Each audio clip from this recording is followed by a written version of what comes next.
We are going live. Okay.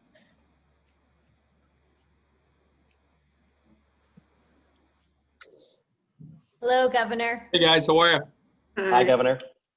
You guys ever turn on your video and you quickly realize you're like, hey, wait, I should use this like a mirror? I fix my hair in this camera all the time, as you can tell. It always looks perfect. Absolutely. Thank you, sir. Thank you.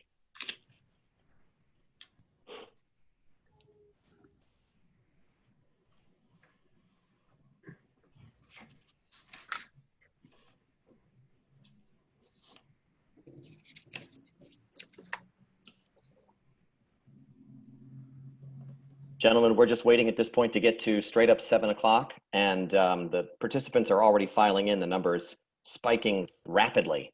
So we'll just let folks flow in, and then Lisa will kick us off.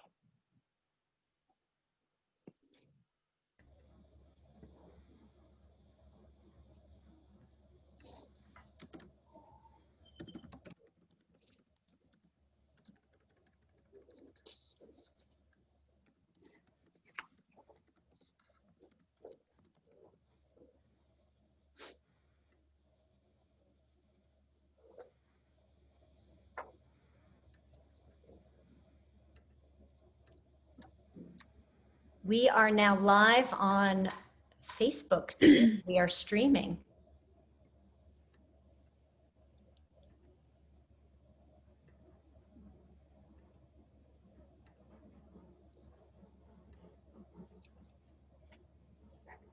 And who hit record, please? It's recording. Who was the person who hit the record button?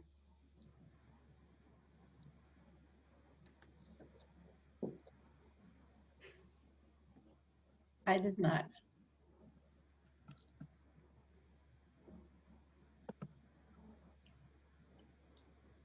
Here and us over there, right? That is so old school thinking. It's really about bringing everybody together in all the aspects of what we do. Like we said, in workforce, in education, in healthcare, really finding out where those barriers of equity are existing and making sure that there's an opportunity for everyone, not just to be at the table, but to actually have a say and be a product of those results that we want to hold everybody to. It doesn't mean we can wave a magic wand and make everything perfect on day one. There's a lot of challenges. There always will be. But again, having those stakeholders, and especially here in New Hampshire, the advocates have been great, but having the stakeholders really be part and driving their own solutions is really the way we do it here in New Hampshire. And that's how you're going to get the best results, right? That limited government, local control, local, limited and local taxes. I mean, that's really where you're going to have the most powerful say. Community-based services, not some big government one-size-fits-all solution. And again, by making sure the funding's there, that whether it's raising the rates with the DSPs, or again, what we've done with the educational supports, what we've done with the wait list, these are all things that are driven at a very localized level. So cannot thank you guys enough. You've been a huge, I mean, if I may, the key to getting so much done in the first 4 years. We want to keep that train moving forward. Governor, thank you. Senator, thank you. So the opening statements are completed. For those who are watching this through this program tonight, the next 5 questions were developed by the coalition of co-sponsors and were shared with the campaigns in advance. So I will read each of the 5 questions. The candidates will have 2 minutes to answer, and I will alternate who gets to go first. Senator Feltus, I'll have you go first on question number 1, which reads, our state is facing a workforce crisis, which threatens our ability to provide services which will allow people to remain in their homes and avoid nursing homes and other institutional settings. What is your plan to increase the workforce serving the home and community-based system for people with disabilities, such as paraprofessionals, personal care attendants, direct support professionals, and nurses? Senator, you have 2 minutes. Well, thank you, Scott. And it's just not just the right thing to do, it's the cost-effective thing to do, to make sure that we provide the setting to live full and inclusive lives in our communities. And that's the right thing to do. And like I said, we passed the accessory dwelling unit bill, but there's more that we need to do on workforce affordable housing, especially for persons with disabilities. We need to ramp up our workforce affordable housing fund and target that. Second, we need to make sure that we move forward on our job training programs in a way that matches up those skills with persons with disabilities and does the outreach necessary to match up and skill up and create those public-private partnerships that are necessary There was a bill to do that, Senate Bill 2, it was vetoed, but we can move forward on that. I'm confident we can. In terms of the workforce, direct healthcare workforce, we got to move forward on the state loan repayment program. We bolstered that in the last budget. Unfortunately, some of that was unilaterally cut recently by the governor, but we got to move forward on the state loan repayment program and make sure that we attract and retain the workers necessary. And finally, Medicaid rate reimbursement. We increased that in the budget, but we need to continue down that road. We need to make sure that we reimburse for the services in a way that's meaningful, in a way that supports the services on the ground, so we get the job done, attract and retain the workforce to get the job done, to allow people the services they need for activities of daily living and beyond, to live full and inclusive lives in their community. Senator, thank you very much. Governor, the question is, what is your plan to increase the workforce serving the home and community-based system for people with disabilities? You have 2 minutes. So a couple things. First, one of the biggest barriers on workforce is housing and housing accessibility in the more of the rural and community-based areas, not just, again, Concord and Manchester. And so, again, by providing some of the supports, the bills that I've put forward that we, again, kind of got sloshed to the side as part of the COVID pandemic and really didn't get taken up, provided a lot of those incentives to create that workforce style housing within those communities. You need a breadth and spectrum of specialization. So the LPN program, a nursing program, didn't even exist here when I became governor, did not even exist until I forced the community college to start instituting it. Now we have a couple different programs across the state. The nursing program at UNH. Again, I doubled the number of nurses at UNH. The Democrats took it out of the first budget. I forced it back in. And I have to take exception. The student loan repayment program has never been cut. That is an absolute lie. That is not true at all. The student loan repayment program is active today. We signed a bill with over $6 million in it. I'll remind folks that the $16 million student loan repayment program, which cost taxpayer dollars zero, no general funds, all taxpayer dollars would have been zero, that $16 million program was rejected by the Democrat leadership. That would have provided a breadth of opportunity across an entire spectrum of the state. And I'm going to stay at it because I think there's still a way to get that done. But the idea that we have cut a penny out of student loan repayment is an absolute lie.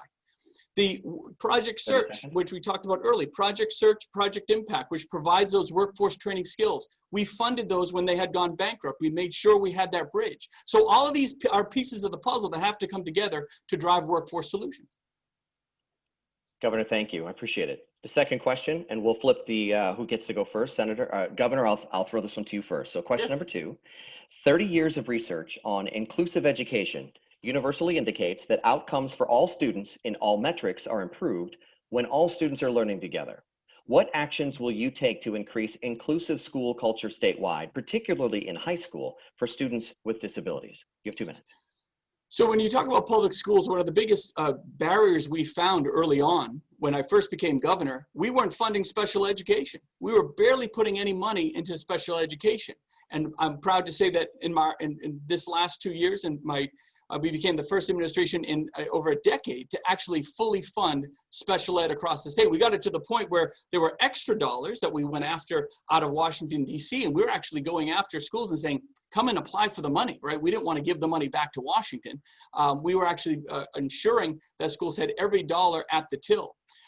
Making sure you have the workforce. I'm going to go back a little bit to the previous question. You have to have the teachers and the special education teachers with those specialized skills, especially that are necessary. Not anyone can just walk into a special ed classroom and understand whether it's the IEP process or whatever it might be. Those are complicated situations. And I go back to Valerie, she was one of the ones doing these at the time, back in the early 2000s, they were considered experimental classrooms with inclusion. I mean, the idea that was considered experimental, whereas we now understand to the point that was just made over the past 30 years, the data shows getting those kids fully immersed in those classrooms is just so important.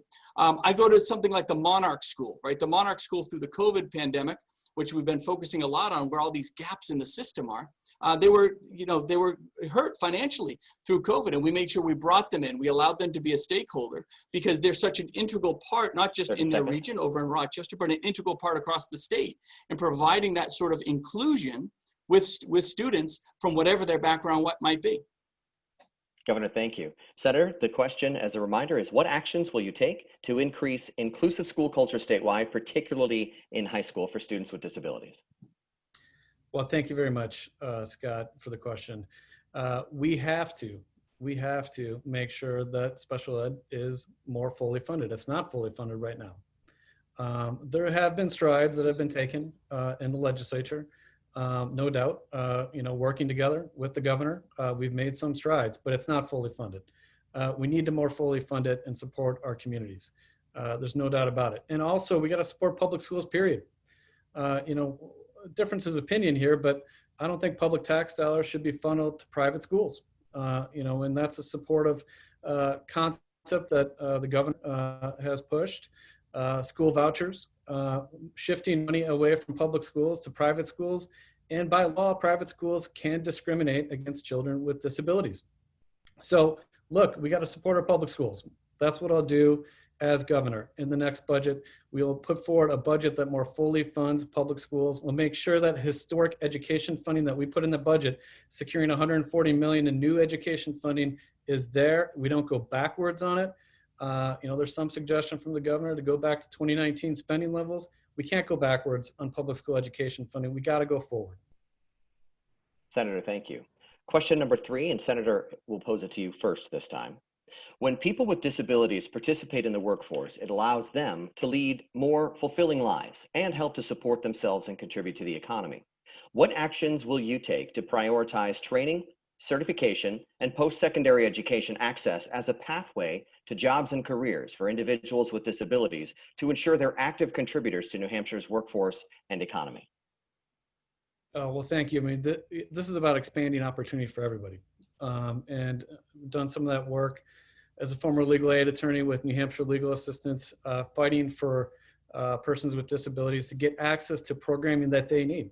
That includes voc rehab, but also includes our public-private partnerships in job training, apprenticeships, and trades. The post-secondary opportunities to skill people up and fill available positions. Now, again, there was legislation on this that was vetoed. Specifically, though, in the legislation was to do outreach to help get persons with disabilities into these programmings. So we need to move forward with that. That needs to be a priority. And we do need to deal with student debt for everybody in the high need positions. The student loan repayment program was cut. We funded it more fully in the last budget, and in April it was unilaterally cut by the governor.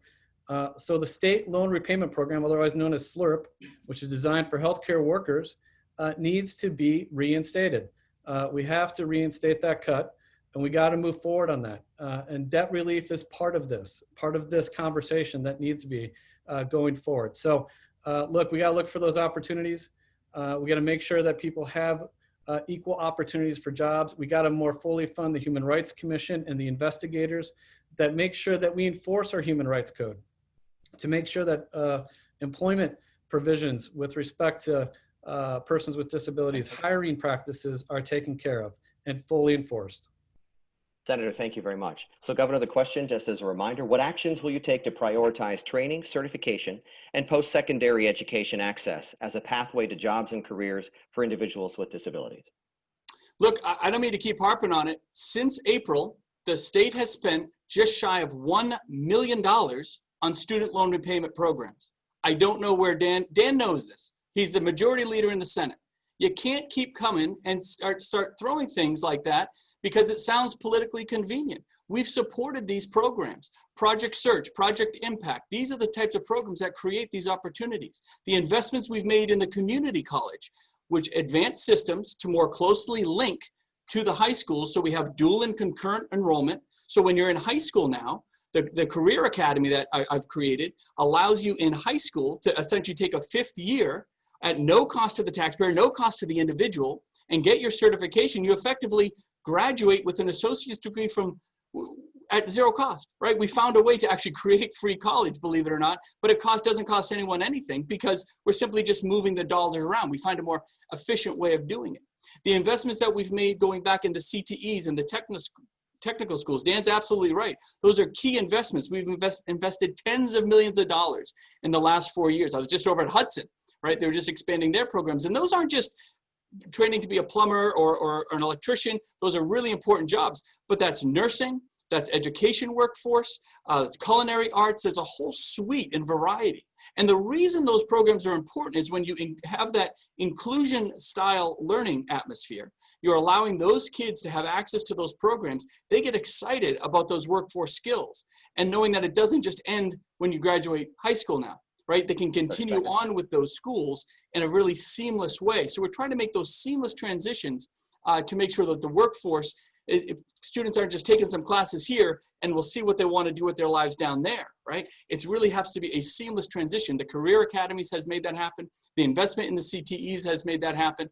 And again, I absolutely agree. The student loan repayment program is huge. It has continued. Again, almost $1 million has been spent just in the past few months on that program. And my plan had a $16 million opportunity. Why would we say no to that if it cost the taxpayers nothing? $16 million bucks. Right? So you can't let these silly barriers get in the way from those opportunities we keep bringing to the table. You know, and then I keep going back to those, making sure the employers, right? Making sure the private sector is integrated. We can talk about school and workforce all we want, but unless we're bringing those private sector opportunities in, for example, Project Search and Project Impact work with 5 different hospitals now. Right, we're bringing in a lot of these different services that are out there that traditionally didn't have connection with these programs. But now we're actually linking up before the students even graduate to, again, make that transition very seamless. So I think it starts back in 7th, 8th, 9th grade in high school, and you make that transition all the way to the workforce, and that's how you retain the students here for the long run. Governor, thank you. Let's move on to question number 4. Senator, let me give you a chance to answer this one first. People with disabilities face a significant obstacle to full participation in community life when they are unable to access transportation to travel to work, cultural and community activities. What investments, financial or via regulation, will you provide leadership on to make transportation more accessible and available to Granite Staters with disabilities? Well, this is critical. It's critical to accessing services. It's critical to living full and inclusive lives in our community. We need to make sure that we ramp up our public-private partnerships, whether it's COAST, whether it's Granite State Independent Living, whether it's with community action programs. And this has become even more of an issue in COVID, certainly with different requirements. But we need to make sure that we support those public-private partnerships with the organizations on the ground and make sure that transportation is provided, because when we talk about living full and inclusive lives in our communities, that's a key feature to it, being able to get around. And also, it's a key feature to employment opportunity, making sure that folks have that opportunity to get to and from work. Expanding economic opportunity for persons with disabilities means making their transportation is available. So we need to ramp up those public-private partnerships in a meaningful way, Scott. Senator, thank you. Governor, the question to you about transportation, investments or regulatory, what would you do? Sure. Look, we're a very car-dependent state, right? Because we have such rural areas around our state. We have amazing public transportation systems, specifically with the bus system. They run on a lot of subsidy, and we've always made sure, working with the Executive Council and the 10-year highway plan, what we call our CMAQ funds, that those programs do have the funds they need. And in times of crisis, we've actually kept putting more money into them, because those systems are just how someone gets to the grocery store. Those systems are someone how gets to see family members or to the doctor. They're so critical at a localized level, and making sure they're accessible, right? ADA accessible for all individuals is crucial. I'm also a big believer that you know, the rest of the country is pre-COVID at least saw a real surge with things like Uber and Lyft. I think that is still a big part of our future. It's growing in usage here throughout New Hampshire, but I still think that's going to be a very big part of our future in terms of being economical and flexible, and making sure that those operations are ADA compliant and there's accessibility for those operations to be available, not just, you know, one car every 2 hours comes by and they're ADA compliant, making sure there's more consistent accessibility there. And the last piece I want to throw in there is on Medicaid, right? We have a transportation provider through Medicaid, and a lot of folks in the DD community rely on those Medicaid-based services. To be honest, that provider stunk and I fired him. We kicked him right out of here. And we said, we need something that works for individuals, something that's reliable, something that is ADA compliant, and something that people can trust when they pick up that phone to make that call, because they have to get from point A to point B. It's going to be there for them. And if you're not living up to the standards, and we're New Hampshire, we have very high standards. We've been the gold standard for so many other folks. So making sure that those folks understand what the needs are and they're meeting those standards is really critical. Governor, thank you. Governor, I'm going to ask the fifth and final question from the coalition to you to go first. So this is question number 5. The lack of affordable housing for people with disabilities is a significant contributing factor to homelessness and unnecessary institutionalization here in New Hampshire.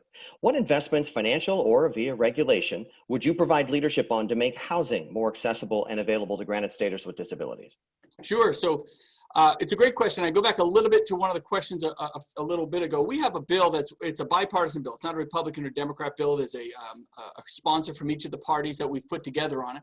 It creates incentives for communities to make that workforce housing investment, which is very, very important, because if every community is still living like it's 1995, and they're not allowing, whether it's apartments or that middle income housing available, they're not permitting it, they're not zoning it the right way, it's never gonna happen, right? Because it has to happen at the local level. We're not a state that really has the ability to put our thumb down, or really should we be putting our thumb down on a community, but incentivizing them, not with a stick, but a carrot, if you will, and incentivizing businesses to get tax credits. That's what the bill does. A business will get a tax credit for making the investment in that housing. That's a big part of driving kind of that product that we don't have. Right now in our state, we have about a 1 and 1.5% vacancy rate, which is unbelievable, even given through the economic crisis that we've had. We've come back very strong. The economy is incredibly strong here, relatively speaking, and we're still back to that 1.5% vacancy rate. So that product has to be available, not just in Manchester or Salem or Concord, but really in a lot of these communities. Because as businesses come in, they're looking for workforce desperately right now, because they all want to be here, right? We've created this magnet, if you will, for businesses and families from all over the country to come. But you got to have the workforce housing there, and allowing businesses to be kind of a product, a partner, if you will, in creating that opportunity at the local level is very, very important. Governor, thank you. So Senator, the question to you is the lack of affordable housing. What investments, financial or via regulation, would you provide leadership on to make housing more accessible and available to granted staters with disabilities? Well, for 4 years, Scott, in my service as late attorney with New Hampshire Legal Assistance, I managed the Housing Justice Project, managing the casework, the staff, and all the housing work, including fighting for workforce and affordable housing, including fighting against housing discrimination against persons with disabilities all across New Hampshire. This is a major issue. Nationwide, there's a vacancy rate of about 5%. It's about 1% statewide. In some areas, it's less than 1%. It's close to 0%, which means you can't find a place to live. If you do, prices, no pun intended, are through the roof. And this is a disparate impact on persons with disabilities. So a couple things. We released a housing plan. It's on our website. We go into detail about how to move forward on housing. Part of that is ramping up the Workforce Affordable Housing Fund, which set aside of the first $5 million of real estate transfer tax revenue, something I think the governor opposed. We put in the budget, but we need to protect that and build off of it. Second, our rapid rehousing programming, actually, which part of the same cuts for the state loan repayment program in April, which you can take a look at the fiscal committee meeting minutes in April. Part of those same cuts was cutting, the governor unilaterally cut housing and rapid rehousing programming services for folks on the ground. In a pandemic, we need to ramp up housing and homelessness services and rapid rehousing under that housing first model. People who are vulnerable, especially in this pandemic, need rapid rehousing services. That cut should be restored. So Senator and Governor, thank you very much for going through the 5 questions with 2 minutes in answers each. Now I'm going to turn essentially to the questions that were emailed to us in the recent days from members of this community, as well as folks that are sending in questions in real time right now. And in fact, I will turn to my screen, and because we're not only doing this through Zoom, but we're also broadcasting it live on Facebook, we have a question from Taylor on Facebook. And Governor, I'll present this one to you first. Remember, gentlemen, this is a 1-minute answer, so I'll give you 15 seconds as a warning in your ear without trying to be annoying about it. So for Taylor on Facebook asks, my 3-year-old was recently diagnosed with autism. I was surprised to learn that there are limited parental supports in comparison to Massachusetts and in Maine. What will you do to help educate and support the families that care for family members with a disability? Governor, 1 minute. So, one of the beauties of New Hampshire is we run everything not just out of a central location, but we have our area agencies, right? We have 10 area agencies across the state. They do tremendous work. I don't know where this individual is necessarily writing from, so I'm not sure which one that they could engage with. But the fact that we've created the programming, that we've fully funded the wait list there, that allows a lot of the financial supports at a localized level for not just the individual, but also for the parent. So it's not just a matter of put more money into the system. The money's there. It's allowing those funds to flow all the way down. And the beauty of our system is those decisions can be made at a very localized level, right? So area agencies have a lot of flexibility in the programming supports that they can actually provide. So I can't speak to this one individual, but I think one of the beauties is that local control aspect of what we're trying to do. All right, Governor, thank you. Senator, 1 minute. Thank you. Certainly, I would encourage them to reach out, local area agency. We do have services available. We did in this last budget fund also early intervention services, which is critical. We need to make sure that that gets out to everybody. And if there's a gap in the system, we need to know about it. We need to know what's going on there. And in terms of the DD wait list, again, we got to have that fully funded. We got to make sure that it remains so. Two budgets ago, was a $5.4 million gap the legislature had to fill after the governor proposed that. So we got to make sure that that's a priority. And this next budget is going to be the toughest budget in a long time. And it's going to be a reflection of our values and what we look out for. Is it going to be housing and student loan repayment? Is it going to be looking out for persons with disabilities, low to middle income families, people left out and left behind in this crisis and this pandemic? That's what we got to look out for in this next budget. Senator, thank you. Senator, let me put this next question to you. This one has come in the Q&A from Chris Emerson. Will you support setting up a school for children who are deaf and deafblind here in New Hampshire? There are too many children who are deaf who are alone in their public schools where there are not enough resources and not enough ASL interpreters. Senator, you have a minute. Well, I think our first priority needs to be make sure that those interpreters are provided in schools so children can live full and inclusive as much as possible in our schools. And so I think that should be the first priority. However, I don't think we should rule out the possibility of what was suggested. I do think, again, the first priority needs to be all our kids being able to live full and inclusive lives in our communities, full and inclusive in our schools. And so if there is a gap in interpretation services in a certain school, that's a problem. And we need to try to resolve that. Senator, thank you. Governor, 1 minute. I love this idea. I think it's an awesome idea. I've seen models like this in other states work really well.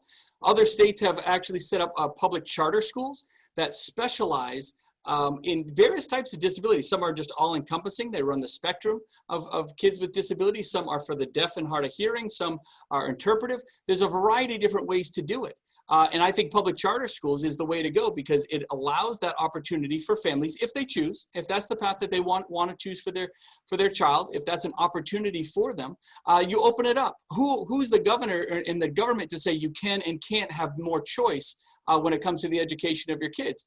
One of the things I harp on a lot is the fact that we had $46 million. The federal government gave us the largest grant we had ever seen to build and expand public charter schools here in the state. The Democrats in the legislature wouldn't even bring the money down. They wouldn't even bring the money down and then start debating how we should spend it. That's the exact type of school that could have been set up with the federal government support and expanded. Those are public charter schools, public charter school dollars. We've seen it been done in other states very successfully. I absolutely think we should get it done here. Governor, thank you. Governor, I'm going to ask this next question to you, and gentlemen, if you would indulge me, because there's a little bit of background here. It goes to spending priorities in this COVID challenge that we face right now. This is from Bonnie Downham. As a parent of a young man with disabilities, I know how much he benefited from New Hampshire's special education laws and rules and want to ensure parents today have the same rights. New Hampshire special education laws and rules clarify or exceed the minimum federal requirements in IDEA in a number of areas. It ensures that New Hampshire's rules support parent involvement, provide accountability and transparency, and utilize sound business practices. What will you do to ensure that in addressing the real stressors of COVID-19 in schools, that the pandemic is not used as any rationale to roll back parental rights and protections to the minimum requirements? So in other words, she's asking, how will you protect New Hampshire's current special education rights? Governor? Well, again, this is a key issue, and I love that this individual has asked the question, because one of the gaps that we found when we went to remote learning in the spring, and which we were so forceful about making sure actually got recommitted to this fall, was around special education, was around the IEPs. You had the unions and everything writing me letters saying we should delay. We should delay the assessments for 6 months. We should delay the need of these kids to get assessed, to get the programming. They were trying to find loopholes. We would not accept it, and I do not accept it. I do not give exceptions to that, because the kids that can fall through the cracks the easiest are the ones with special education needs. Those are the easiest things to say, well, we'll just give it a few months. What's the big deal? It's a huge deal. Those kids get isolated. They miss their opportunity for services and assessments, which are absolutely so critical. It's why I put over $6 million into additional special education supports and special ed and DD services to make sure that those were being committed on. We're still having trouble, to be honest. We're still having a lot of school districts push back a little bit. I understand there's an issue of safety, but there's always a way to do it. So many districts have found that model to do it in very innovative ways. We need to make sure those models get expanded across the whole state and no one gets left behind. Governor, thank you. So Senator, it's really an issue of parental rights here that we're talking about and preserving them through the special education laws. What are your thoughts? I support the existing laws. We shouldn't roll them back. They should be implemented regardless of the current circumstances. And the way that we support our schools and our educators and our teachers and our families on the ground is by leadership, not punting down to the local level on school reopening. No school reopening plan from this governor. Punted it down to the local level, just like Trump punted it down. Wash your hands of it, lift it all up to a local level. Now we got complete chaos at the local level. No clear public health standards or additional financial support. So if you want to support folks on the ground, if you want to make sure we don't leave anyone behind, you got to support our schools and step up to the plate. Senator, thank you. Next question comes in from Danielle, and she asks, and Senator, I'll throw this one to you first. What will you do to increase transportation for people with disabilities, particularly in the North Country, where she explains that transportation is decreasing up north? What can you do there? Certainly, and we talked about it a little bit earlier, but the public-private partnerships in transportation, including with Tri-County CAP and others up in the northern part of the state, need to be ramped up, And that's what you need to do, in my view. We also need to make sure we look at the reimbursability as well to make sure that that travel time reimbursability, which travel time is greater in the North Country, makes good sense and actually incentivizes that kind of transportation options. Senator, thank you. Governor, North Country transportation specifically, your thoughts? Yeah, so again, I go back to a couple different models. I think Uber and Lyft are big models. They're basically entrepreneurships. We have to incentivize them. I would love to be able to use some of our Medicaid dollars, something I've advocated to CMS down in Washington, D.C., the flexibility to use our Medicaid dollars that we typically would put it with one big or two big transportation companies to Uber and Lyft. It's cheaper, it's easier, it's investing in our local economy. We make sure that it's ADA accessible because the drive times are so big. And sometimes those wait times, you're in Berlin, let's say, and you call one of those transportation systems, you could be waiting in hours and hours before anyone shows up, and that's hoping that they even meet the schedule. So local flexibility and trying to break away, getting waivers or breaking away from that big centralized Washington bureaucracy, frankly, that just doesn't work for New Hampshire, is really, really important. Governor, thank you.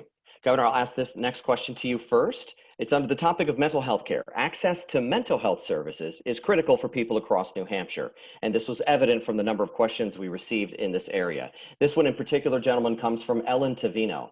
She writes, as a mental health consumer, I have worked in peer support agency for 17 years. I've witnessed what happens when individuals are not able to access appropriate mental health services. I remember when New Hampshire was operating without accreditation. I'd rather not go there ever again. We keep creating 10-year plans that then get stalled at year 3 to 4. The question that she asks is, how will you work with the legislature to solve, or at least work towards solving, the behavioral health system crises? Do you support, for example, continuing to implement the state's current 10-year mental health plan in light of this fiscal crisis that COVID has placed us in? Governor? So when I took office in 2017, the mental health program in this state was an absolute disaster. It was a disaster. Ask the folks at NAMI, ask the advocates, ask the parents, ask the kids. It was a disaster. And so we brought everybody in, threw politics aside, rebuilt our entire 10-year mental health plan. And in about 2 years, we're about 70% of the way, all the way through it. To the individual asking the question's point, we're not waiting. We're going at warp speed, if you will, pushing as hard as we can to get a lot of these things done. Just prior to COVID, the number of individuals in emergency rooms waiting for emergency care for mental health services was 0. For the first time in decades, we got the number to 0. Now, COVID has created a whole different world of challenges, whether it's workforce availability on mental health, there's just the isolation that it has created for individuals. But overall, the answer isn't a single big government system. It's community-based mental health. And the workforce barriers are the biggest barriers that we have in that area, which is why we raised rates in the last budget, and we can raise rates again to make sure we're incentivizing those individuals, giving flexibility. We've put so many of these RFPs out for more DRF beds and community-based beds. The new emergency RFP just went out actually this week. That's an emergency service that basically goes around so folks can get better services in their community as opposed to coming into a giant centralized system. So prior to COVID, we've had amazing success. COVID's created a lot of isolation issues. There's no reason we can't get back to being on track to being not just okay, but one of the best community-based mental health systems in the country. Governor, thank you. Senator, why don't you take 90 seconds? This is a pretty heady topic, so take a minute and a half, please. Yeah, well, first of all, no one should have to wait for mental health treatment in emergency rooms. You break your leg, you have a heart attack, you get treatment right away. It shouldn't be any different for mental health. It shouldn't be any different. And we passed a number of measures to try to deal with this, including a statewide children's system of care, statewide mobile crisis intervention stabilization services to meet children where they're at in distress, to provide services in their community within an hour. It's a best practice. It was a bill I filed, governor signed it, we funded it in the budget. Unfortunately, the governor has not stood it up yet. Not stood it up. And we have children waiting in emergency rooms for needed, necessary, and timely mental health treatment. So again, this is about managing the budget, effective management of the budget, so we look out for behavioral health. And on top of this, if we're going to talk about behavioral health, we have to talk about Obamacare, which has a U.S. Supreme Court argument on November 10th. And the governor doesn't oppose the current nominee from Trump. That nominee opposes Obamacare. Obamacare is on the ballot. Our health care is on the ballot. And the current governor and Trump oppose Obamacare, a long history of opposing it. And so you know what? We have to look out for health care in our community. We have to. And that means standing up for Obamacare, which is under threat right now. So it's across the continuum of care. The 10-year mental health plan needs to be fully funded, including the statewide mobile crisis intervention stabilization team that was funded in the budget, but not stood up yet. Governor, let me just let me circle around, because this was a question the senator just raised that I had in front of me. Let me just move it to right now. The ACA is obviously a conversation that's happening at federal and state levels. Could each of you share with us your perspective on how you feel about the ACA, if it needs to be removed, what does a replacement look like, and your plans for the future? Governor? Yeah, look, I have to say, I'm not bringing Dan up into any of my answers. Dan keeps talking about me and his answers, and it's not true. That Supreme Court hearing that is going on with the ACA, why is it that I'm the Republican bucking my party and I'm actually on that lawsuit, right, to keep the ACA? That is the reality of the situation. Dan knows that, but he wants to, kind of create the truths that sound politically convenient. I'm the one fighting to keep the ACA in the US Supreme Court right now. It's our name that is absolutely on that. Did the ACA live up to its promise of low costs? Absolutely not. So do we need to find better ways to get those costs down? Absolutely. But you don't do it by throwing the ACA out. And a lot of Republicans get upset with me about that, but I'm the one fighting for it in the US Supreme Court. So let's be very clear about the facts and not just say what's politically convenient. Governor, thank you. Senator, your thoughts about the ACA and preserving it? Well, it's politically convenient to say this in an election year for the governor to do that when his entire political career, he's been opposed to Obamacare, opposed to the Affordable Care Act. He bragged about stopping the setup of the marketplace and the Affordable Care Act. He ran for the first time for governor in opposition to Obamacare. And he applauded and cheerled the effort to repeal the ACA without a replacement. And in fact, when the U.S. House passed that, he called it, quote, a huge win, is what he called it. Unfortunately, Senator Hassan, Senator Shaheen, and the late Senator John McCain voted that down, delivering a blow to Trump and Sununu on their efforts to repeal Obamacare. So the facts are the facts. And you know what? And we got to protect healthcare in the state of New Hampshire. That's what I've been fighting on my entire life. As a legal aid lawyer and in the state Senate, fighting for access to affordable healthcare. That's what I'll do as governor. I've got a change of topic question that's from our live audience that's coming in. This one comes from Lisa. Senator, I'll ask this one to you first. Oral health care is such an important part of overall health. What is your stance on dental coverage for Medicaid recipients? If you're in favor of coverage, what's your plan for making that happen? And if you don't like that, why are you not in favor of it? I support it. Worked together in a bipartisan way. We got it through. Governor Sununu vetoed it. That's the facts. And so we need to move forward on it. It's cost savings. It makes sense. It disproportionately affects persons with disabilities. And there's been a lot of hard work on this. Look, a lot of hard bipartisan work thrown out the window with this veto. We got to go forward on it. We got to go forward on preventative care in a number of contexts, and this saves money down the road. Senator, thank you. Governor, your thoughts on your stance on dental coverage for Medicaid recipients, sir? I think we'd all love to see dental coverage for Medicaid recipients. When that bill was presented, the price tag was $2.5 million. By the time the bill got to my desk, it had gone to $12 million. So we said, okay, let's take a pause here. Let's find a better way to do it and work with the advocates and work to understand how it will be implemented. Just supporting a policy and throwing a number on it isn't enough. You've got to make sure it's operationalized at a community-based level that isn't going to just bust the bank wide open. And when the group comes and says it's going to be $2.5 million, but by the time it hits your desk, it hits $12 million. Well, obviously, you have to be fiscally responsible, pull back a little bit. And we said, we'll working with Senator Bradley, who helped put that bill together, we said, we'll absolutely go back at it in the next legislative session. But this past legislative session, everything was just so rushed. It really was. And so it requires more public hearing. And I think it requires some of the advocates to come in and really understand how this will turn into real product, if you will, something real and tangible for the citizens in their communities. Let's move to the topic of education, gentlemen. Governor, I'll ask this one to you first. Students with disabilities make up 20.3% of the student population in New Hampshire, but they comprise approximately 38% of students receiving out-of-school suspensions. The graduation rate of students with disabilities is 19% lower than that of all students. How will you ensure that students with disabilities get the supports they need to stay in school and to receive their diploma? Governor? Well, I got to tell you, I had never heard that stat before. The fact that the suspensions are so high compared to the relative population of that group. Again, I think what we started out with this discussion is at the core of it. It's about inclusion. It's not about separation. It's about making sure they don't feel isolated. They don't feel and think that they're just part of some other constituency. They are part of that student body through and through. And they have to have equal access to all of those programs, regardless of where they go to school, whether it's in a public school or a private school or a charter school, whatever it might be, because that's a choice that parent and child are making for themselves based on the path that they see to be the best fit. But there has to be an equity barrier. Those equity barriers have to be brought down.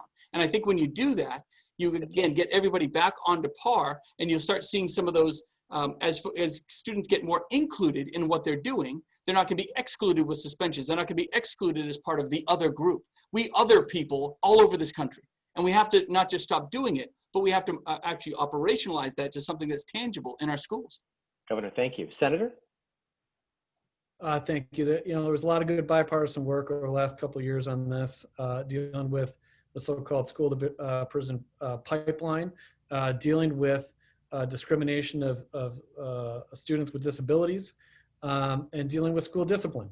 And there was legislation that, working together in a collaborative way with multiple different stakeholder groups, and a bipartisan legislation that was part of the pieces of legislation that ultimately went to the governor's desk and he signed. And I think those are important steps moving forward. Let's see how it plays out on the ground and make sure that it's implemented in the right way, and that discipline doesn't fall disproportionately on students with disabilities, and that we give them every opportunity to live a full and inclusive life, including learning environment, full and inclusive learning environment, without being penalized for experiencing disabilities.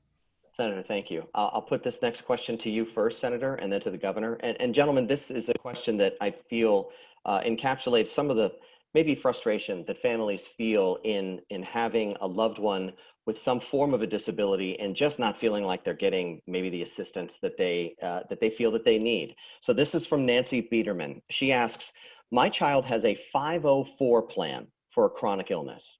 There's never been any mention of how these students' needs will be met during the pandemic. You hear about IEPs, but not the 504s. My child doesn't qualify for an IEP according to her school, but others with her same chronic illness do. So she's been relegated to a 504 plan, which is not being addressed or even met by the teachers at the school during this difficult time. So her question is a pointed one. She says, why isn't my child's education worth mentioning or being addressed by our government? Senator, I know a pointed question, but what would you say to Nancy? I would say you're right. It needs to be addressed. All of our laws need to be fully implemented, including in a time of pandemic. If you're experiencing that, that's a problem. It requires leadership. It requires support for our public schools. And that didn't happen in this pandemic, unfortunately. Punting down school reopening to the local level, not making any public health decisions or additional financial support for our public schools. That's what the governor did, just like Trump, punted it down. Leadership is about standing up and making decisions. And we put forward a school reopening plan, live free and learn safe. By any measure, it's probably not 15. A perfect plan, but some plan is better than no plan at all. And that's called leadership. Senator, thank you. Governor, what would you say to Nancy about the 504 plans and her frustration in getting the help she needs? Of course, they absolutely have to be addressed, but that only happens with schools that are open. And let's be very clear, allowing the local level to have flexibility in the final details. We had 43 pages of a guidance document that laid out with Dr. Chan, Lori Shibonette, Public Health, all on board that this is where we needed to go. And allowing that flexibility has allowed 85% of our schools to stay open and the opportunity for programs like this to be implemented at a school level. Under Dan's plan, if hospitalizations moved 50%, so if they went from 10 hospitalizations across the state to 15, I think they're at 17 or 18 now, every school has to close. That's his plan. Every school would be closed under Dan Feltus's plan right now. No services are going to be provided at that point. Special ed services, IEPs, 504, none of it would be being implemented at this point. So to say that the governor is going to have a one-size-fits-all plan for every single classroom in the state is bad management. And I'll tell you why I know that, because I'm a manager. I've run businesses. I'm an engineer. I have management experience. My opponent has no management experience, which is why he thinks there's a one-size big government solution for every single classroom, as opposed to letting the parents and the teachers and the principals. I have faith, and it has proven that that plan is working very successfully with 85% of our schools open and no outbreaks. That isn't by accident. That is by design. Senator, let me ask a follow-up to maybe give you a chance to say something here, but also to advance the conversation, because both of you, whoever wins this gubernatorial election, will be taking over at a time when the budget will arguably have to be tightened. It's a very challenging time financially. You both know the budget extremely well. So, Senator, as you're advancing this dialogue, what do people need to know about what the upcoming budget's going to look like? Sure. Well, the budget needs to be managed. Needs to be managed in a way that looks out for ordinary folks. And there's a gap right now. That gap can be met. It can be met by the existing CARES Act money in the state treasury. Under the revised U.S. Secretary Treasury guidance, those gaps can be met. It can be managed.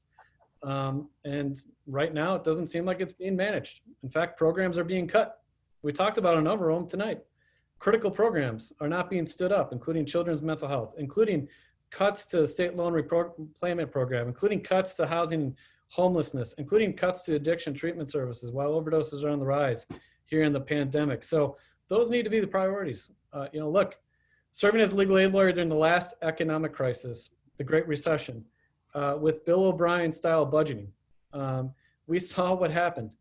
Things got decimated for people who needed it most at a time that they needed it most. And the governor said he wants to go back to 2019 spending levels in the budget. What that would do, that would decimate services for persons with disabilities, behavioral health services, education, and drive up property taxes. That's not the way to go. We gotta look out for working people and working families and people who need it most, particularly right now. Senator, thank you. So, Governor, what do people need to know about our COVID budget planning process that we're going to have to deal with? Well, they need to know the facts.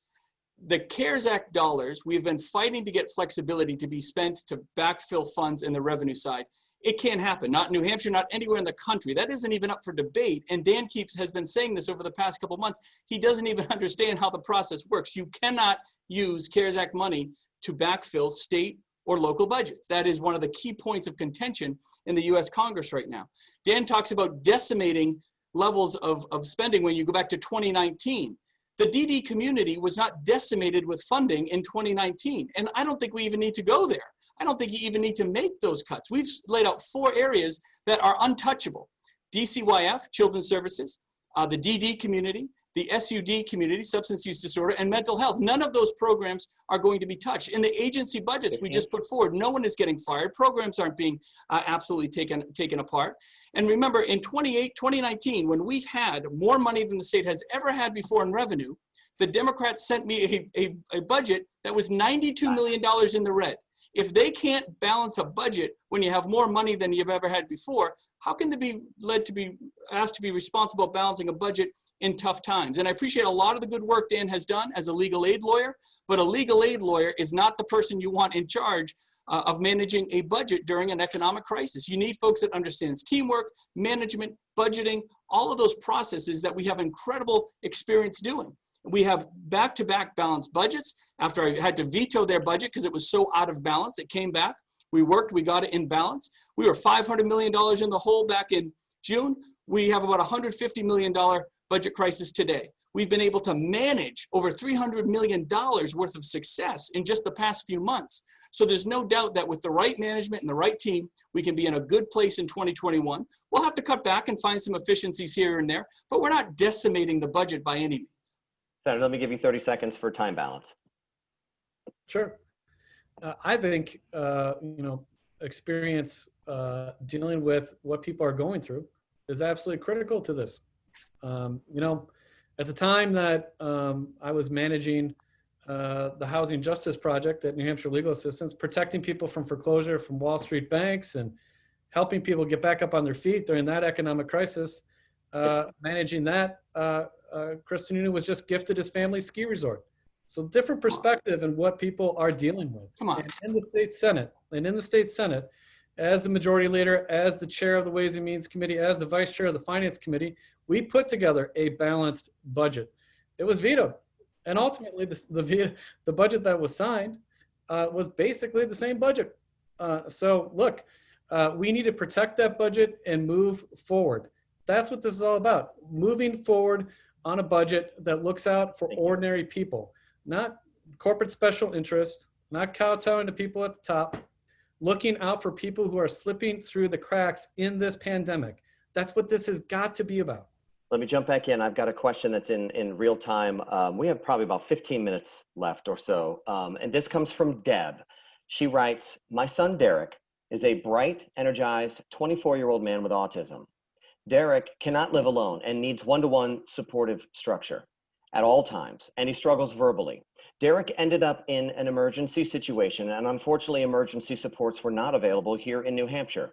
We were told the best possible support to accommodate Derek's needs was actually located in Florida. It's been 2 years. He's learned to FaceTime, but more often than not, we're seeing a sad face and listening to his constant, I want to come home. We want our son to live in the Granite State alongside his family. So the question from Deb is this: what are you going to do to address this serious gap with sending people out of state for supports and services when New Hampshire has the ability to secure these services here in our state? Governor? So a couple things. I don't know the exact details of the situation, obviously, that would drive someone all the way to Florida, even beyond Massachusetts or the New England region, of course. But I think the point is clearly made that we should have and do have the ability to provide a wealth of services and supports here within the state in a variety of different areas. So all the schools and the support services that we have, they're all a little different when you look at the area agencies. And then you add on top of that the layering. I don't know how old this individual is, but if you were to look at what we're doing at the Monarch School, what Crotched Mountain, which has gone through some changes, but now is coming back with some new programming and some new management there to keep those programs sustainable. And those are a variety of different programs. And I think there's opportunity to expand those programs with the new manager that's actually coming through that door. Workforce is always the key for us. And you have to have that specialized workforce, whether it's in the DD community, whether it's in the mental health community, whether it's in the additional support services, because it's not just one service, right? Folks have to remember, it's a full suite, a full wraparound of services that's required. Thank you, Governor. Senator, 1 minute. Thank you. The out-of-state placements, they need to end. That's separating families, and it's cost intensive. And we need more community-based services, but to the extent that specialized in-home placement services, we need to ramp those up and support that. We need to stop the out-of-state placements. And it ends up costing us more in the end, the budget more in the end. And it's just not right. It's not right for our families. Thank you, Senator. I'll ask this next question to you. This one's on the topic of accessibility, gentlemen. This one comes from Shelley Lemelin. Her question is, what are your future plans to ensure equal and safe access to streets, roads, and better sidewalks, public parks, all recreational facilities, and museums for people with different abilities? And if you'll indulge, there is a separate but similar question about this that talks about how during COVID times, we've seen examples of restaurants that are taking up sidewalk space, that are doing outdoor dining, and finding ways to be able to exist. But for the disabled community, that can create literal barriers for their movement. So how do you balance out the sometimes competing interests? So Senator, I'll let you take a first crack at this topic. Well, thank you for the question. Certainly, look, we got to have full and inclusive lives in our communities. That includes places of public accommodation. And just because we're in COVID doesn't mean that places of public accommodation shouldn't be accommodating for persons with disabilities. They should. And so we got to take a good hard look at what is going on in our communities, including these examples with restaurants and others, work with the restaurant and business community, and also work with the New Hampshire Commission on Human Rights, which implements our anti-discrimination laws, many of them, including with respect to persons with disabilities and places of public accommodations. We need to make sure that we look into these situations that are reported, fully investigated, and resolved. Senator, thank you. Governor, 1 minute. Well, I think Dan and I are very much in agreement on this. I think there's a variety of different tools to help ensure that those public areas can accommodate, need to accommodate, and by law should accommodate, whether it's through the traditional ADA process, whether it's working with the DRC, whether it's working with the Human Rights Commission. I think the Human Rights Commission is a great tool on a variety of different levels.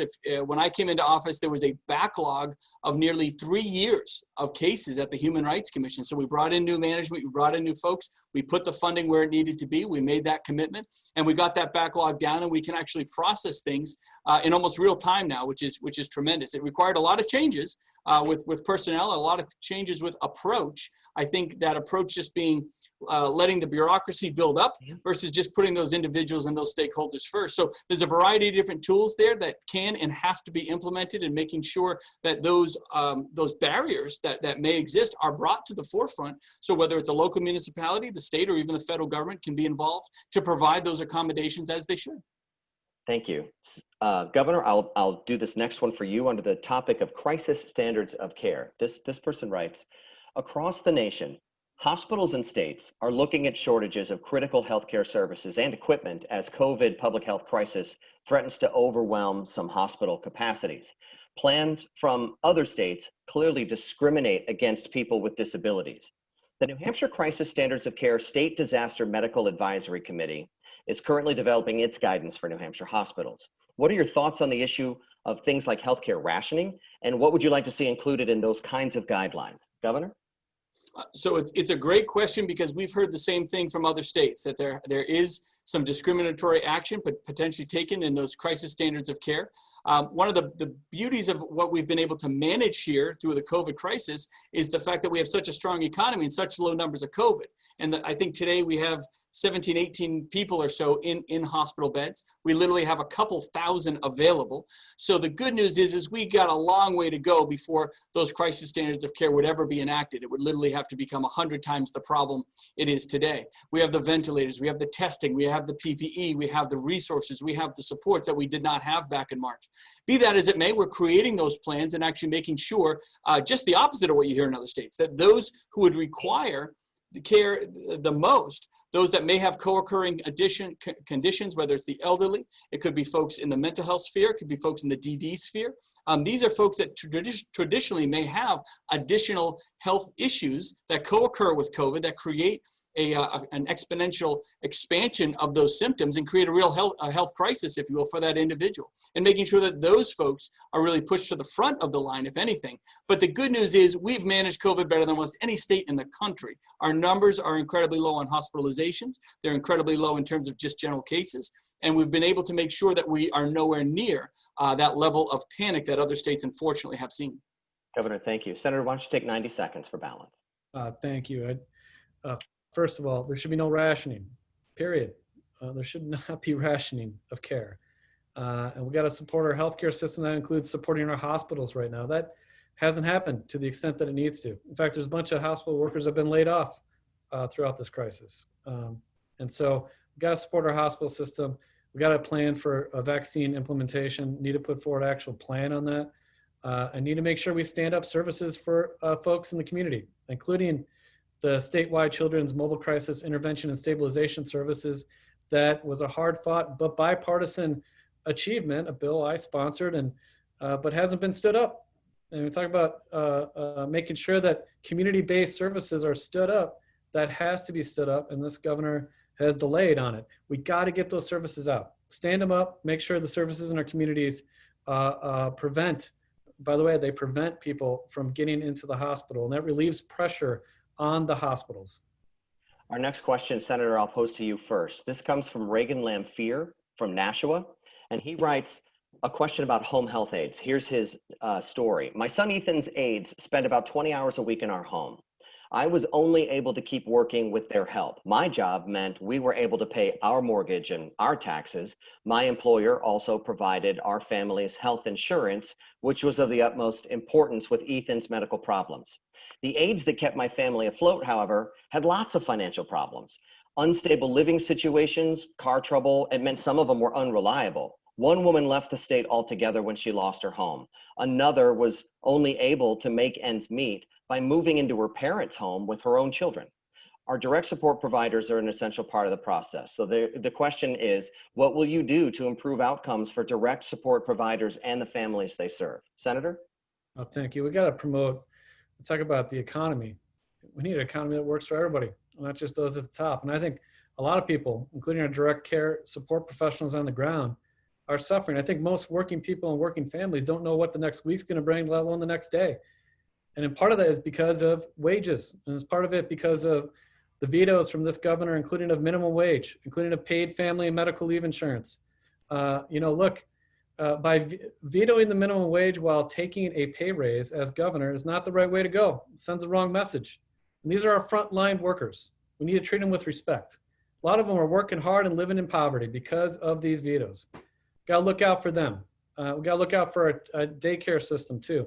Spent some support, $25 million allocation, but there needs to be more support for childcare and daycare. We value work, we value family. You should value the proposition. You shouldn't have to choose between the two, if at all possible. That's what paid family and medical leave insurance is all about. That's what quality, affordable childcare is all about. That's what raising the minimum wage is all about. Senator, thank you. Governor, 1 minute long. So we raised, there's a variety of different pieces here. So first off, we did raise rates for DSPs. We did raise rates for health aides. We talked about the barriers of housing. We talked about the barriers that can come when you don't keep that program moving forward. And I think raising rates is something that we can keep doing in the future. It's one of those areas that we've kept very sacred. So we have one of the strongest economies in the country right now. Dan wants to talk about minimum wage, yet we have the lowest poverty rate in the country. If you have no experience, you can walk in today, even in the middle of an economic crisis, and get paid $11, $12 an hour washing dishes. So we don't want to create a barrier where people are making the decision whether to go wash dishes or to become a home health aide. We got to get those rates higher. But to say that this economy is not working for everyone is ludicrous. We've put $500 million into Main Street relief funds, the self-employed, nonprofits, farmers, all across the board. You know, the $25 million that we put into childcare, the nearly $100 million we put into hospitals, plus the $300 million we put in that the federal government moved into the hospitals. We have put more dollars into economic support in this state through the COVID crisis than any state in the country, more than California or New York or Florida. We're supporting those businesses so that so people don't lose their jobs. That's why we're down to, I think, a 4% unemployment rate from 17 down to 4, one of the fastest drops in the country. And they can stay on their private insurance plans, and then we can provide those supports. So we've raised rates at the very local level, but we have an incredibly strong economy. To think that this economy isn't working for everybody, when you have $500 million going out to literally just shy of 10,000 organizations, nonprofit, public, private organizations, self-employed. We're the only state to even do stuff like that. So I think we've invested our CARES Act funds exactly where they need to be. And that's why we've become this gold standard. That's why businesses and families all want to move here from all across the country. That's not an accident. It's by design. Senator, let me give you 30 seconds on that for time balance. Just for folks watching this, how much of Governor Chris Sununu's CARES Act money did you get? But you didn't get a whole heck of a lot of it. You probably got none. You know who got a lot of it? Corporate campaign donors to Chris Sununu's re-election fund. Oh, come on. Scott, give me a break. Okay. That's not fair. That's not fair. That's true. And you know what? We need to look out for working people and working families and small businesses. You know, big corporations got a lot of support through that. That's true. But I don't ascribe to trickle-down economics. I think the best economic plan is from the ground up. And the best ideas come from the ground up, not the top down, not unilateral decision-making by one person in one office. We've got to work together in a bipartisan way to get real relief for families on the ground who are facing uncertainty each and every day in this pandemic.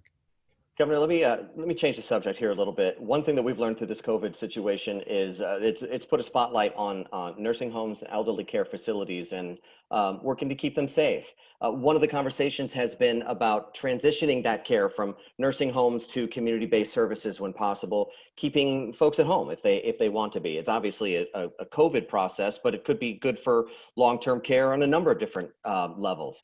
What would you do as continuing on to possibly have the state support that financially of allowing seniors maybe to have more access to community care, more access to at-home care? So in both the balanced budgets that we finally moved forward with, they had millions and millions of dollars of additional resources to those frontline workers. That's really the key. And I think Dan and I both agree on that. You got to get those rates up. In the first budget, a lot of those dollars went to administrative costs. And I brought all those groups in. I said, you can't do that. We're not going to put money into these organizations just for them to eat it up in administrative costs. Those have to flow down to the frontline workers, because that's fundamentally what we're trying to change within the system. The second budget, we made stipulations there and they started to flow down, but you got to keep pushing that, because when you allow people the dignity of being in their home, they get better care at a lower rate. It takes more of a burden off the system, if you will. And again, the back end, if you will, the emergency system is still going to be there for those who need it the most, where home care just might not be available. How about allowing Medicaid funds, which we're advocating for, to be now used to reimburse family members to take care of their loved ones? I love that idea. It's something that they're experimenting in other states. We're trying to get CMS to allow us to be part of that program as well. Because again, just this one size big government fits all type stuff doesn't work, right? You got to let every state innovate on their own. And so allowing those Medicaid dollars to be flexible, so we're not just paying these organizations, but directly to family members, I think is a huge opportunity in the future.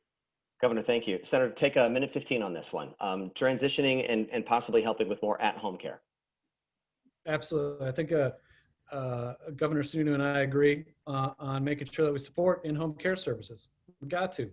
And we got to support it in a number of different ways. We did do across the board rate increase. We did some specialized rate increases. Do agree that we need to make sure it flows through. Make sure the workers on the front lines get the wages they deserve. Because that's part of attracting and retaining the workforce necessary to get the job done. We do need to move forward on the state loan repayment program for our healthcare workers. That's about attracting and retaining that workforce. We already talked about that, beat that horse for a while there earlier on. So, we got to move forward on paid family and medical leave insurance too. And that's critical in this context. So there's a whole host of things that we can do to make sure that people live full and inclusive lives in their communities. And it's absolutely true. That's the most cost-effective way to approach it. It's the right thing to do. It implements in a meaningful way the Olmstead decision, in part written by Justice Ginsburg, the late Justice Ginsburg, to make sure people live inclusive lives in our community.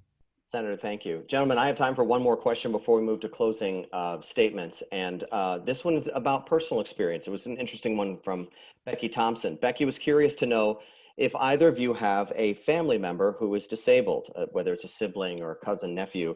What is the disability? How often do you see this person?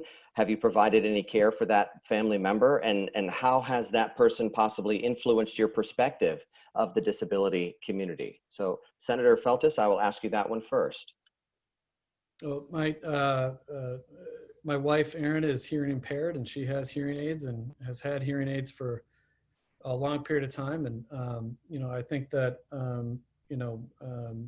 reflecting on the challenges that she faces, where you sit in a crowded room, for example, being cognizant of a whole host of things is something that we've grown together with, and initially not as cognizant of it, but, working together and being reflected on that. And with Erin and her impairment is something that personally that I've worked with. Senator, thank you. Governor, any personal impacts of someone close to you? I got similar to Dan. I want to talk about my wife for a minute. My wife was a special ed teacher working in a variety of different classrooms in Chelsea, Massachusetts, out in San Francisco when we lived out there. And I remember I was an engineer. I was an environmental engineer at the time. I came home one day and she was there early. I said, well, what's going on? She said, I quit. I said, well, what do you mean? She said, the system doesn't work for these families. And my wife literally got up one day and went to the other side of the table over an IEP discussion where the school was saying, well, don't tell them this and be careful of lawsuits there. And the parents are confused. They're lost in the process. And she said, I'm done fighting for a system that's not being fair to parents. She went over and became an advocate for those parents. And that became her new job and her new career. And it was inspiring. And again, living through her, that lived experience, getting to know those families and know those individuals is where I really started to see, way before a life in politics or anything like that, what these barriers were, the complications that they face, the fact that you have these legal documents this thick that people have to fight through that the average person can't understand. And you need these advocates to support you. We need to simplify that system. We need to break those barriers down. And I couldn't have been more prouder of my wife that day. It was shocking, right? When all of a sudden you come home and your wife says, I've quit my job, I've gone to the other side.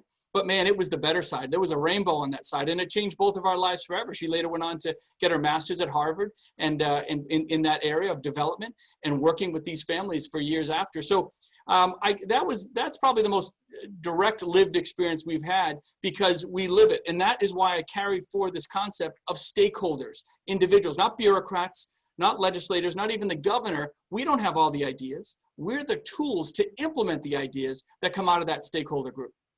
Governor Sununu and Senator Feltes, I want to thank you for answering the questions from our community this evening. I want to thank all that have been watching on Facebook Live and through this Zoom conversation. Thank you for your questions, your enthusiasm, and your passion. And I hope that we covered at least some of the bases. I know there was a lot of content to cover. It's time for closing statements at this point. Senator Feltes, sir, you have 3 minutes. Well, thank you very much, Scott. Governor, great to see you. And everybody here, thank you for all that you do. Thank you for all that you do. And, I respectfully ask for your vote in this race. But more than that, I respectfully ask you to vote. And I'll be a governor for you, whether you vote for me or you don't vote for me. But we need to get out and vote. We haven't talked enough about it tonight. We talked a little bit at the outset. I think Stephanie may have talked about it briefly, but we need accessible voting in the state of New Hampshire, without a doubt. We need to use more of the HAVA funds, Help America Vote Act funds to make sure that happens. We need to make sure everybody is included in our democracy and economy. Because I believe in the words of Justice Brandeis that says there's no more important role in our democracy than that of citizen. Not governor, not state senator, not state representative, citizen. And all citizens have a vital role. So please vote. You can vote right now at your town or city clerk office. And if you're facing accessibility issues, please raise them. Look, I'm of that fundamental belief that we are all in this together. And that we got to work hard to include more people in our democracy and economy, especially right now. Especially right now. Well, the folks that were falling through the cracks before COVID are falling through the cracks in a major way right now. The uncertainty day to day in people's lives. The uncertainty week to week, whether or not your kid's going to be sent home from school or childcare, whether or not you're going to be okay at your job or sent home. Those are the kinds of issues that I've fought on my entire life as a legal aid attorney in the state Senate, delivering real results for working people and working families, and coming from a working class family myself. Each and every day, if I have the honor and privilege of serving as your next governor, I'm going to look out for working people and working families and people left out and left behind. We're going to work hard to lift people up, not tear people down, fight to include more people in our democracy and economy, and build a real relief and recovery effort that works for everybody, not just those at the top. That's what this is all about. Thank you so much for all that you do, all that you're going to do. I really appreciate it, and go vote. Senator, thank you very much. Governor Sununu, your closing statement. You have 3 minutes. Well, thank you guys very much. This is one of the first times I've been able to really come out and engage in forums like this. We haven't had too many of them. We've been busy, obviously just managing the state. The COVID pandemic has really taken and continues to take the forefront. So the campaign is finally getting in gear, and this is more of a campaign-driven event, obviously. And so it's great to be able to come out and talk about some of these key issues. The brief campaign that I've had, it's on positivity. It's not on attack ads. It's not on all this negativity. It's not on political rhetoric. Because one thing all I ask, and I think what the citizens' real responsibility is that accountability. Judge someone on their results. And in New Hampshire, we've gotten some phenomenal, phenomenal results. Doesn't mean we're perfect. Doesn't mean I can wave a magic wand and make all the problems go away. But we've gotten some pretty incredible results. And to be the envy of so many other states across the country, to be the gold standard in so much of what we do, whether it's keeping COVID, the numbers low, our economy very strong, opportunity available, funding, whether it's of schools, of programs, of accessibility, all of these things we've moved forward on, making sure that folks have those types of opportunities. But it has to be based on results. Anyone can talk. It's easy for a politician to get on here, myself or Dan, anybody, right? A representative, someone from the planning board. Anyone can talk a good game. But at the end of the day, you need management. You can't lawyer your way or sue your way through a crisis. You need to manage build teams, have experience in managing budgets, keeping things in the black, bringing stakeholders in, designing new ways of doing it, right? Having the courage to design new systems. And that's what we've been all about here in New Hampshire. And in doing so, we've become that gold standard. And it's not, like I said earlier, it's not an accident that folks are moving here from all across the country. It's not an accident that businesses are trying to come here because we're so business friendly. All those things create opportunity for us. All those things create opportunity, not just at a government level, but for the individual, right? We don't define ourselves by who we vote for. We define ourselves by who votes for us, right? Because it's the citizens that really have to come first. And it's their voice, bringing their issues to the front of the line. That's why we were able to fix the voc rehab problem that was plaguing the state. That's why we were able to fully fund the DD waitlist for the first time in ages. That's why we were able to create all of this opportunity. These are the results that this community asked for, and that me and my administration were able to deliver. We're very proud of that. Still a lot of work to do, to be sure, a lot of work to do. But working with those area agencies and those stakeholders, bringing everybody in a positive way, not a partisan way, not with negativity, not with the tax and all that. I'm a positive guy. That's how I work. That's how my administration, I think, has been so successful. And not just saying we're all in this, but really being all in this. You've all seen me, the press conferences and all that. I know they can go a little long, but the reason is because we want people to ask every question under the sun. I went on WMUR, I take out questions every which way. We didn't know what was coming at us, but we just gave the straight answers every time. And I think that transparency built on public trust. And that's one of the most important aspects, not just during a crisis, but for those you're going to elect to lead you. We think that we've done not just an admirable job, but when other governors call me and say, gee, how are you guys doing that? I take a lot of pride in it. It's not just me. It's the citizens of the state that took that responsibility with COVID, that take that responsibility for their employees, take that responsibility for opportunities for their families. And when we, again, have that local control, that limited government, low taxes, no income taxes, nothing like that, that's what makes us so attractive to the rest of the country. So again, I want to earn people's vote. I think you have to earn votes. You can't just expect that your party is going to vote for you one way or another. You have to be able to buck the trend a little bit, get stuff done, show results, and I believe we have. And so again, we're just asking folks to, I think Dan's right, everybody should vote. I don't care what your party is. I hope you vote for me, but even if you don't, vote. Come on out, participate, because that's the most powerful thing that you can do. It's the most powerful tool that you have as a citizen to make sure the leadership is being responsive, and really listening. We do it better than everyone else in the country. We really do. Live free or die is in 4 words on the license plate. It's really how we live here. And we just can't thank everyone enough. And I thank you guys for this opportunity. Governor, thank you very much. Senator, thank you very much. I appreciate the spirited conversation. It was my high honor to help walk you through it. And thanks to all those who are watching through the course of the evening from the comfort, hopefully, of your own homes. That's it for this session. I'd like to turn it over now to Lisa Bodewin for just a couple of final thoughts. Gentlemen, thank you. Thank you. Thanks, guys. Well, thank you, Scott. You did a terrific job tonight. Watch out, Susan Page and Chris Wallace. Scott might be going national. This has been a remarkable, passionate, precedent-setting evening. Thanks to ABLE's partners, the Disability Rights Center, the New Hampshire Council on Developmental Disabilities, the Granite State Independent Living, and the Institute on Disability for making this town hall come together. Thank you, of course, to all the attendees. There are 165,000 Granite Staters impacted by disability. Our issues matter. Our stories and questions are critically important for elected officials to understand so that they can move forward positive policy changes.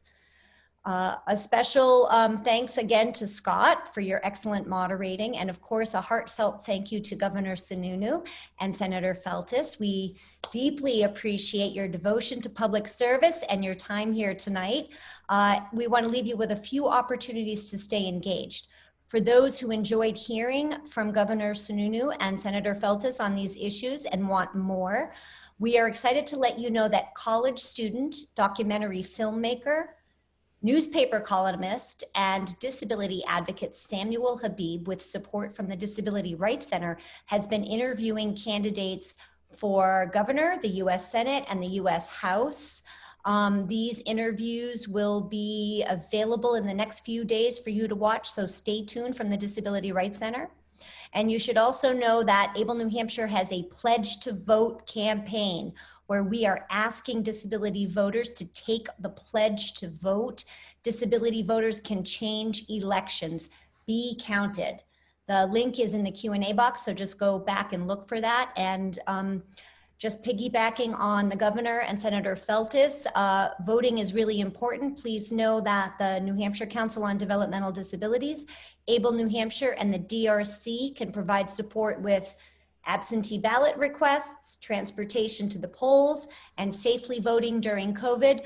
Contact us if you need more information. Your voice is your vote is your voice. Get connected and stay connected. Thanks again, everyone. Thank you so much. Lisa?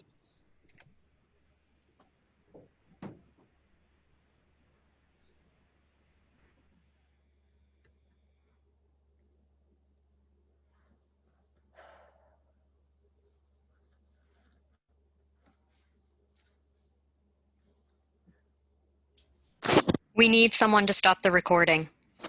Yep. Thank you. You're welcome.